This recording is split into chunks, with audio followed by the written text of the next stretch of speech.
Assalamualaikum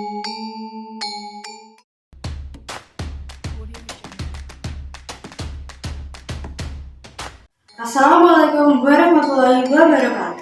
Perkenalkan, nama saya Liki Brusmirin dari kelas 7 absen 20. Di sini saya akan mendongeng dari judul Asal Usul Desa Kolong.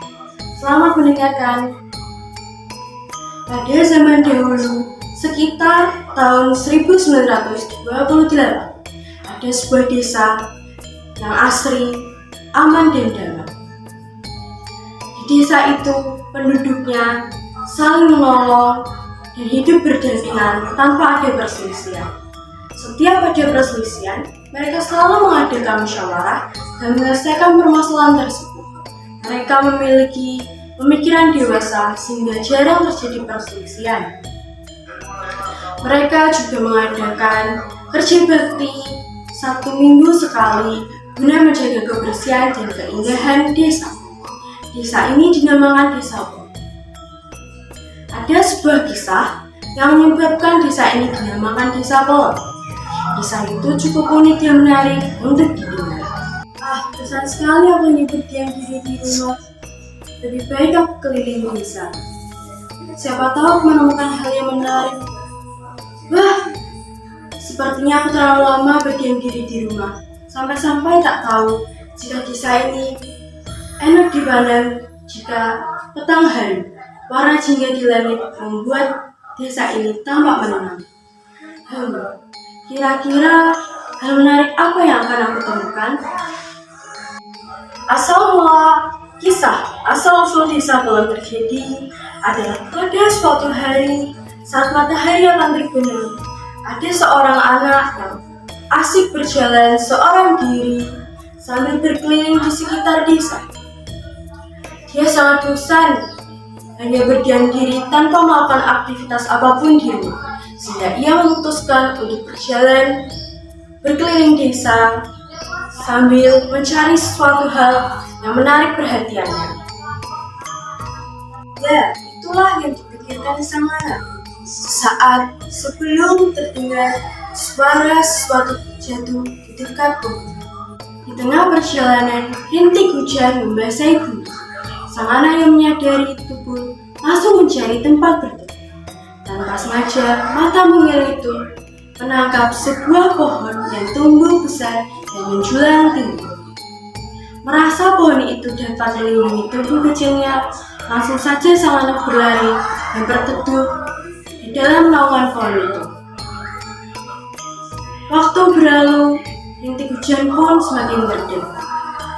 Sang anak yang menyadari hari mulai malam langsung saja pulang ke rumah tanpa membawa hal yang menarik perhatiannya. Suara apa itu? Seperti sesuatu yang sedang terjatuh. Wah aneh apa ini? Bukankah di desa ini tidak ada tumbuhan yang menghasilkan buah? Warga saja pun tidak ada yang tahu. Apa aku bawa saja ke rumah ya? Ibu pasti terkejut melihat ini. Ibu ada di mana? Hei, kenapa berisik sekali? Ibu, aku menemukan sesuatu hal yang menarik saat aku berteduh tadi. Apa yang kau temukan, anakku? Sehingga kau sangat bersemangat sekali saat akan menunjukkannya. Ini ibu, aku menemukan sebuah buah yang jatuh dekat pohon saat aku berteduh. Bukankah ini buah mangga? Di mana kau mendapatkannya, anakku? Aku mendapatkannya saat tadi aku berteduh, dan ternyata sesuatu yang jatuh itu adalah buah mangga. Tentu saja sang anak merasa bingung bagaimana ada tumbuhan penghasil buah. Ya, pada dasarnya di desa ini tidak pernah tumbuh tumbuhan penghasil buah. Yang ada hanya tumbuhan penghasil sayuran dan biji-bijian untuk memenuhi kebutuhan warga desa ini.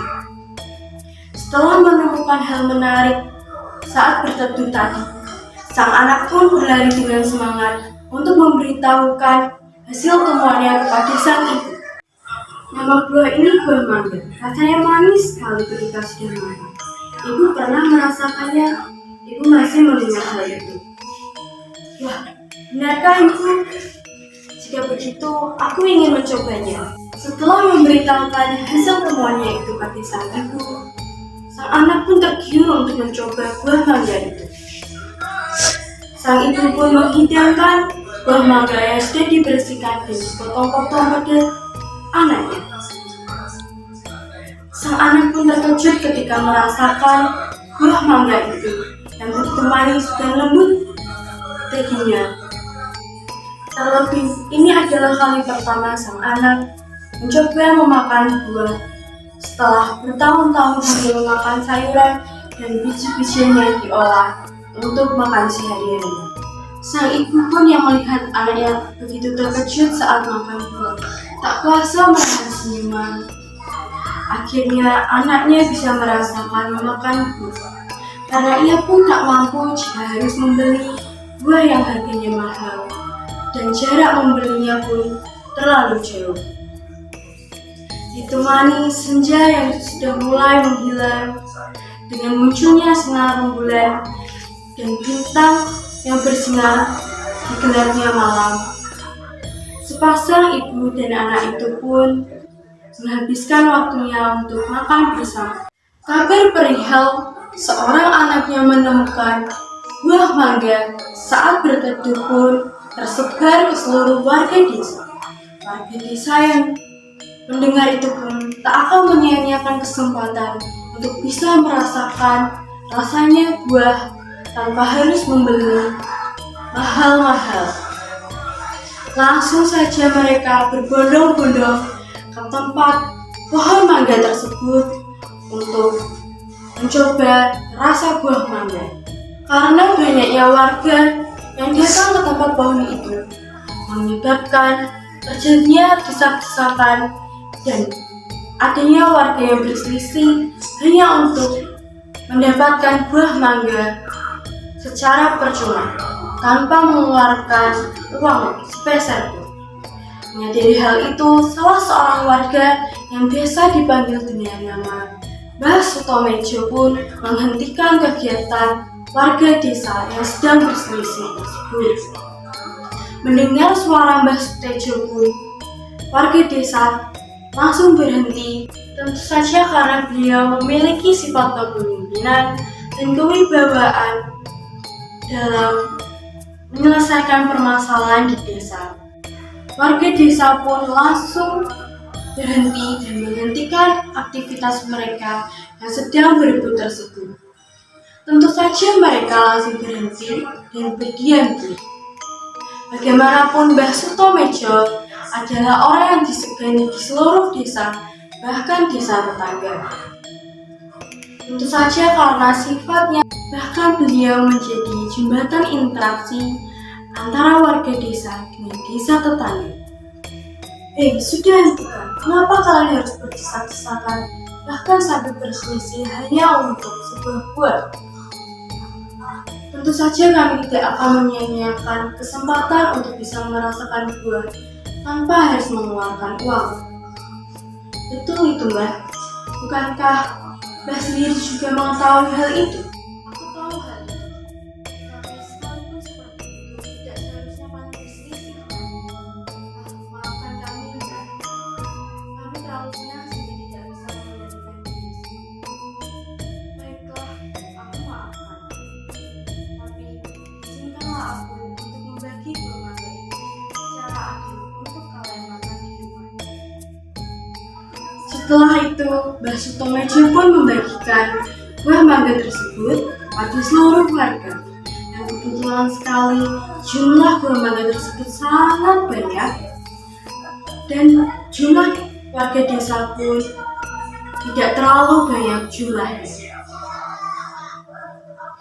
Mbah Sutomejo pun dengan pemikirannya memberikan usulan untuk menanam biji buah mangga agar sewaktu-waktu warga desa bisa merasakan kembali rasanya buah mangga tanpa harus membeli buah mangga dengan harga mahal dan jarak yang jauh.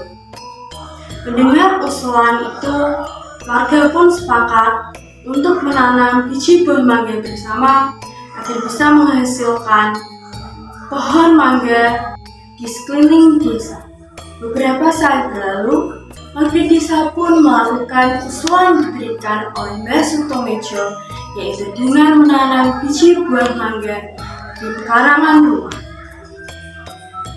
Waktu terus berjalan, bahkan sampai genap 1 bulan, tapi belum ada tanda-tanda perkembangan dari biji buah mangga yang akan menjadi sebuah pohon yang menghasilkan buah. Bahkan sampai genap 2 bulan, belum juga ada tanda-tanda tumbuhnya biji buah mangga menjadi sebuah pohon yang menghasilkan buah.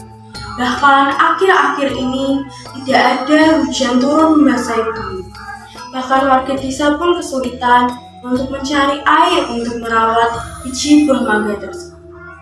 Mengetahui hal itu, Mbah Sutomejo pun mendapatkan wangsit untuk melakukan kemanten kucing untuk memanggil hujan di sebuah tempat yang bernama Cuban.